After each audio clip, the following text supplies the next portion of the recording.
নমস্কার বন্ধুরা, আমার নতুন পুরনো সকল বন্ধুদেরই আরও একবার স্বাগত জানিয়ে নিলাম আমার চ্যানেল ক্যান কুকিং ব্লগে। বন্ধুরা, তোমরা এতদিন নিশ্চয়ই জেনে গেছো ক্যান কুকিং ব্লগ মানেই কিন্তু চটজলদি নিত্য নতুন রেসিপি। সেরকমই একটা চটজলদি টিফিন রেসিপি আজ তোমাদের সঙ্গে শেয়ার করে নেব। আশা করছি তোমাদের সকলেরই ভালো লাগবে।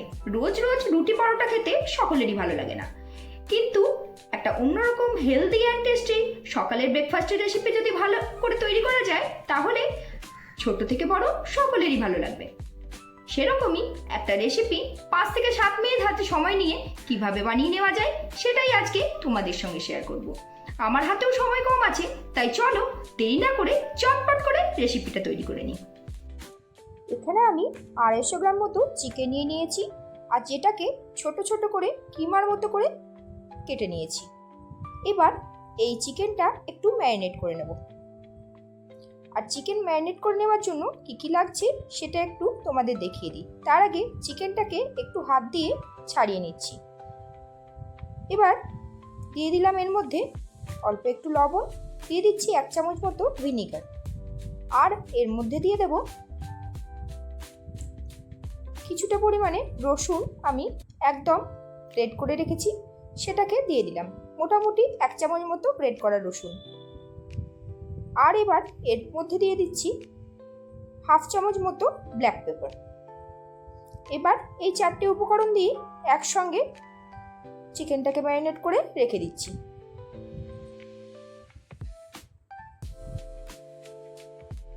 বন্ধুরা, যারা আজকেই প্রথম আমার ব্লগ দেখছো তাদের জানাই আমার পরিবারে স্বাগত। যদি ভালো লাগে যাওয়ার আগে চ্যানেলটাকে সাবস্ক্রাইব করতে ভুলবে না। এবার চলো কড়াইয়ে বসিয়ে দিলাম সাদা তেল। এখানে আমি সানফ্লাওয়ার অয়েল ব্যবহার করেছি, তোমরা চাইলে অলিভ অয়েল বা বাটারও ব্যবহার করতে পারো। এবার তেলটা বেশ ভালোভাবে গরম হয়ে এলে এর মধ্যে আমি প্রথমেই দিয়ে দিচ্ছি কিছুটা পরিমাণে পেঁয়াজ। পেঁয়াজটাকে আমি এইভাবে স্লাইস করে নিয়েছি। এবার এই তেলের মধ্যে অ্যাড করে দেব কিছুটা ক্যাপসিকাম কুচি। ক্যাপসিকামটাকেও আমি লম্বা লম্বা করে কুচি করে রেখেছিলাম। এবার এটাকে একটু নাড়াচাড়া করে যে ম্যারিনেট করা চিকেনটা ছিল সেটা এখানে অ্যাড করে দিলাম। এবার চিকেনটাকে তেলের মধ্যে 1 মিনিট মতো বেশ ভালোভাবে ভেজে নেব। বন্ধুরা, যারা আজকের ব্লগটা দেখছো তাদের জানাই অসংখ্য ধন্যবাদ। যদি ভালো লাগে অবশ্যই কমেন্ট করে জানিও কীরকম লাগলো। তোমাদের কমেন্টে কিন্তু উৎসাহ পাবো আর নতুন নতুন ব্লগ তোমাদের সঙ্গে শেয়ার করার জন্য। চলো এবার এটা 2 মিনিটের জন্য একটু ঢাকা দিয়ে সেদ্ধ হতে দিই। দেখো 2 মিনিট পরে চিকেন থেকে কতটা জল বেরিয়ে এসেছে, আর চিকেনটাও কিন্তু সেদ্ধ হয়ে গেছে। যেহেতু এটা কিমা করা ছিল তাই এটা সেদ্ধ হতে একদমই সময় লাগবে না। আর 10 মিনিট মতো হাতে সময় নিয়ে যদি এটাকে ম্যারিনেট করে রাখো তাহলে খুব ভালো হয়। এবার আমি এর মধ্যে একটা টমেটো কুচি করে রেখেছিলাম সেটা দিয়ে দিলাম, আর দিয়ে দিলাম 1/2 বাটি মতো ফ্রোজেন কর্ন। এবার এর মধ্যে দিয়ে দিচ্ছি ছোট চামচের 1/2 চামচ রোস্টেড জিরের গুঁড়ো।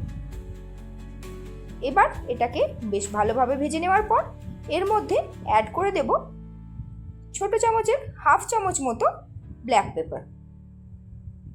আর কোনো রকম মশলা এর মধ্যে যাবে না। এবার হাই ফ্লেমে এটাকে একটু ভালোভাবে ভেজে নিলেই আজকের এই রেসিপিটা একদম রেডি হয়ে যাবে। চলো, এটা তো রেডি হয়ে গেল। দেখতেই পেলে কতটা সহজে, কতটা চটজলদি 5 মিনিট সময়ের মধ্যেই কিন্তু এই টেস্টি অ্যান্ড হেলদি রেসিপিটা রেডি হয়ে গেছে। ভালো লাগলে অবশ্যই বলবো বাড়িতে একবার ট্রাই করে দেখো।